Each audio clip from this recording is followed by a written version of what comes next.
Boleh ya cerita ya? Ini dongeng nih, boleh kan? Dongeng. Betul, boleh. Pendaftaran calon gubernur itu tanggal 23 September Pak Kiai. Hari Jumat. Hari Jumat tanggal 23 September, saya sejak bulan Januari, jadi 8 bulan sebelumnya, sudah dijadwalkan berpidato di New York dalam konferensi PBB terkait pendidikan tanggal 23. Lalu bulan Juli reshuffle. Reshuffle itu artinya apa?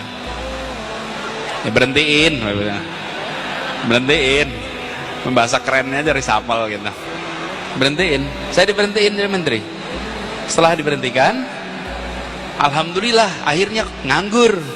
Saya beritahu yang undang, saya bukan lagi menteri pendidikan, jadi saya tidak berangkat memenuhi undangan tanggal 23 September.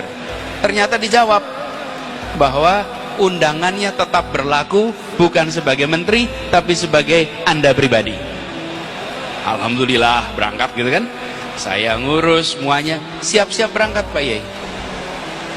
Ketika siap-siap berangkat, awal September, minggu pertama September, saya sakit Mbak Yai. Sakit, ternyata terkena demam dengue, seperti demam berdarah.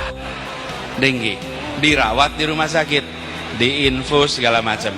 Pada saat proses itu, saat itu sedang di rumah sakit itulah ketua-ketua partai mendatangi dan menanyakan, apakah bersedia menjadi calon gubernur atau tidak. Saya bukan anggota partai manapun, sampai sekarang saya bukan anggota partai manapun. Ditanya bersedia atau tidak, pada waktu itu saya sampaikan, saya akan tanya sama ibu. Bila ibu saya memberikan jawaban ya, saya akan jalankan. Bila tidak, tidak.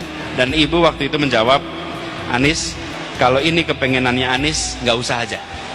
Tapi kalau ini adalah permintaan dari umat, maka kerjakan. Bismillah, tawakal Allah. Saya bilang, saya tidak pernah punya rencana, saya tidak punya rencana, sama sekali tidak pernah terbayang. Saya bilang bismillah. Jadi saya jawab bersedia. Jadi Pak Yai, rute hidup kami itu berubah. Tanggal 23 yang harusnya berada di New York berubah. Kenapa? Karena dokter waktu itu mengatakan bahwa karena kenanya demam berdarah, tidak boleh penerbangan jarak jauh yang lama, sehingga tidak boleh pergi ke Amerika, sehingga harus di Jakarta.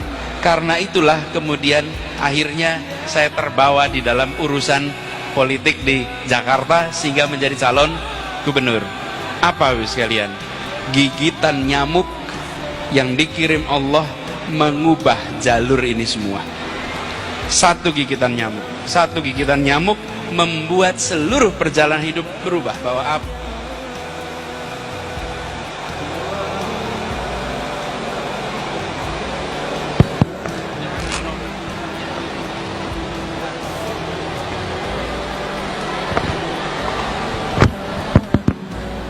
apa yang dikerjakan di Jakarta ini, insya Allah dengan satu niat, satu tujuan, adalah kita ingin mengembalikan perasaan keadilan di ibu kota. Bapak Ibu semua, Pak Kiai, soal keadilan inilah yang kita perjuangkan. Bayangkan sekalian, sederhana sekali, di Jakarta sering kita tidak merasa sebagai tuan rumah di tanah kita sendiri, seperti penumpang di tanah kita sendiri.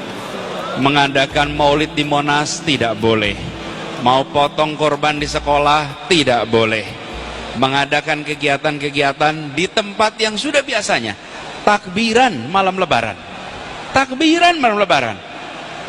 ini tanah kita. Karena itu alhamdulillah sekarang takbiran kembali bergema di seluruh Jakarta kalau malam Ramadan. Monas yang sebegitu besar kembali menjadi tempat untuk kita merayakan Maulid Nabi Muhammad SAW sana. Masih banyak yang dikerjakan. Tentu di sini tidak bisa saya sampaikan semua. Tapi saya mohon Pak Kiai Munawir Asli, ahlan wa sahlan Pak Kiai. Wah, ini betul-betul Kiai Ulama dari Jakarta datang semua ke Bekasi, luar biasa. Takbir.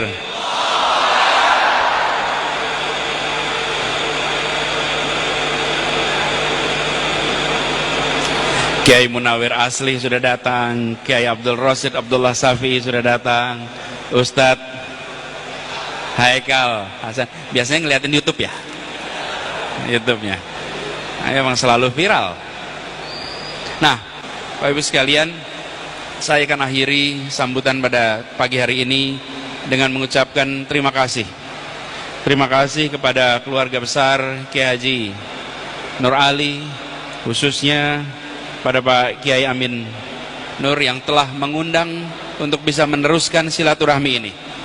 Insya Allah ikatan silaturahminya kita teruskan sampai generasi berikutnya. Dan insya Allah apa yang diperjuangkan oleh orang-orang tua kita dulu bisa kita teruskan sekarang dan di masa yang akan datang.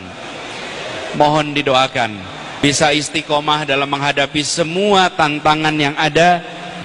Semoga dijauhkan dari segala macam fitnah, dijauhkan dari segala macam bencana, dan izinkan saya mengakhiri dan mengucapkan terima kasih. Insya Allah kita bisa berjumpa di waktu yang akan datang.